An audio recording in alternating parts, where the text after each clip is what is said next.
जय हो जय हो।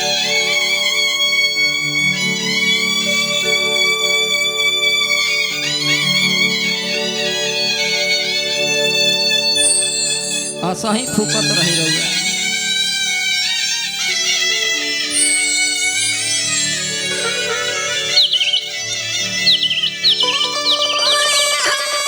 और आज पवन सिंह जी के रूरा सब जितना वीडियो देखतनी हाँ जी वो वीडियो में बड़ भूमिका हाँ हमारे बड़ भैया ऋषि राज जी के बा।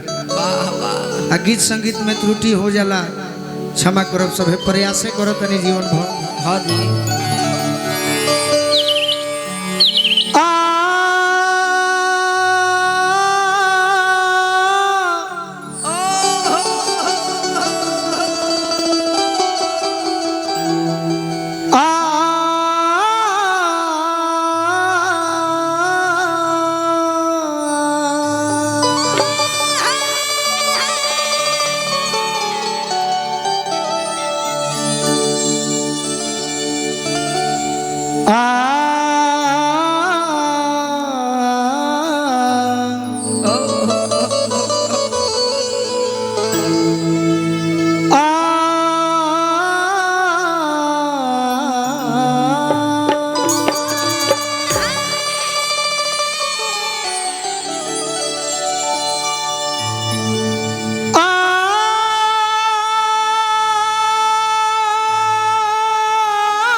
जय हो जय हो।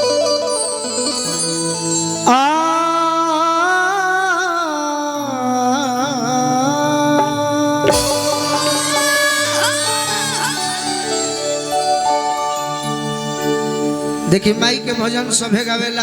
हाँ जी सब गीत निमने हो सही बा। बाकी सबके अपन अपन अंदाज बा। वाह हमरो तनी अलग होई।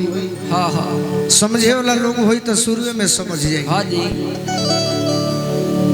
जननी के जननी हऊ जननी जनक के तू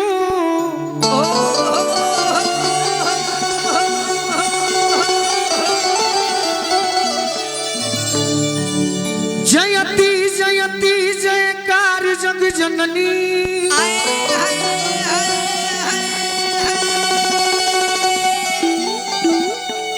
जननी तू जोगिन के बिसैन के भोगिन के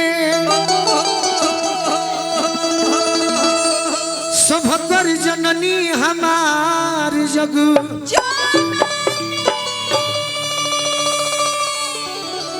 जननी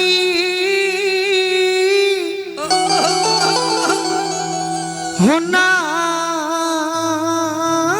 जननी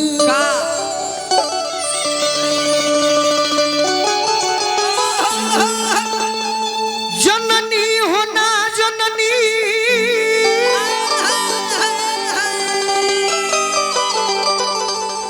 जो गजब तप करे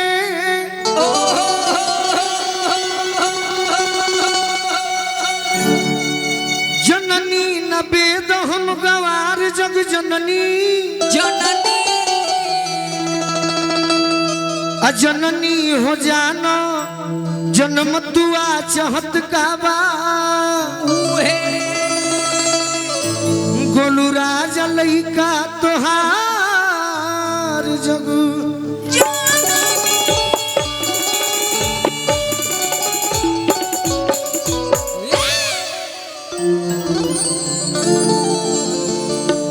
माई के सुमरन तो लंबा हो जाए कि गीत संगीत में कहल जाई।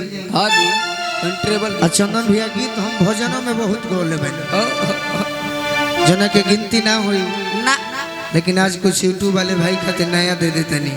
सही बात। महेंद्र कपूर जी हाँ जी